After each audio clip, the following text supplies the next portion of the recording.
जब लोग मुर्दे को कब्र में दफना कर जाते हैं तो दो खौफनाक शक्ल वाले फरिश्ते जमीन को चीरते हुए कब्र में दाखिल होते हैं। हदीस में आता है कि ये फरिश्ते मुनकर नकीर हैं। इन दोनों फरिश्तों के लंबे लंबे दांत, खौफनाक सियाह और नीली आंखें और लंबे सियाह बाल होते हैं। ये दोनों फरिश्ते इंसान के सामने उसके एमाल के मुताबिक जाहिर होते हैं।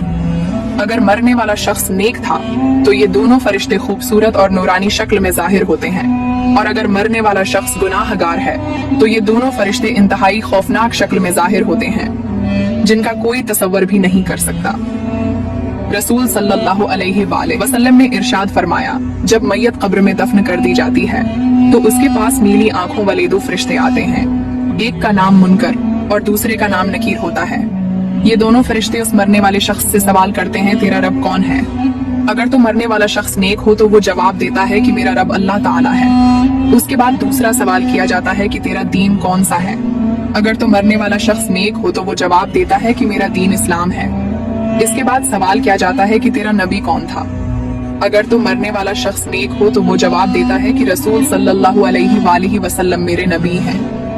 इसके बाद उस नेक शख्स की कब्र को 70 हाथ वसी कर दिया जाता है और उसकी कब्र में जन्नत की खिड़की को खोल दिया जाता है। उसकी कब्र जन्नत के बागों में से एक बाग बन जाती है और वो कब्र नूर से भर दी जाती है। उसके बाद मुनकर नकीर उस नेक शख्स से कहते हैं कि अब तुम सो जाओ और आराम करो।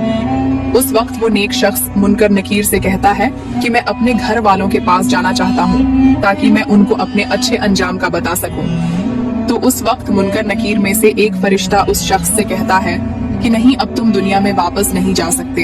अब तुम ऐसे शख्स की तरह सो जाओ कि जिसे कोई नहीं जगा सकता सिवाय अल्लाह के।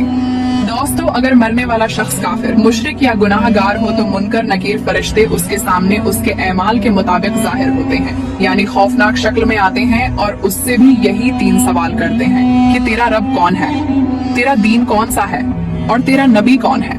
अगर तो मरने वाला शख्स काफिर, मुशरिक या गुनाहगार होता है तो वो इन सवालों के जवाब में कहता है कि मुझे उसके बारे में कुछ इल्म नहीं। इसके बाद जमीन को हुक्म दिया जाता है कि वो आपस में मिल जाएं, यहाँ तक कि इस मरने वाले शख्स की पसलियां एक दूसरे के अंदर पेवस्त होकर टूट जाती हैं और उस शख्स की कब्र में जहन्नम की खिड़की को खोल दिया जाता है और उसकी कब्र को जहन्नम के गढ़ों में से एक गड्ढा बना दिया जाता है, यहाँ तक कि ये शख्स क़यामत तक इसी अजाब में मुब्तला रहेगा।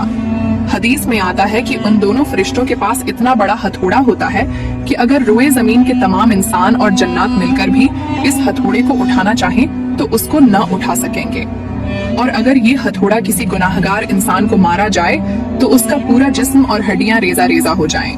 दोस्तों, रसूल सल्लल्लाहु अलैहि वसल्लम ने इरशाद फरमाया कि कब्र आखिरत की मंजिलों में से सबसे पहली मंजिल है। अगर किसी शख्स ने उससे नजात हासिल की तो आगे का मामला आसान है, और अगर कोई शख्स कब्र से नजात हासिल न कर सका तो आगे का मामला उससे कहीं ज्यादा दुश्वार है। अल्लाह ताला से दुआ है कि अल्लाह ताला हमें नेक ऐमाल करने की तौफीक अता फरमाए, हमें अज़ाब कब्र से बचाए और आखिरत में आप सल्लल्लाहु अलैहि वसल्लम का जन्नत में पड़ोस नसीब फरमाए। आमीन।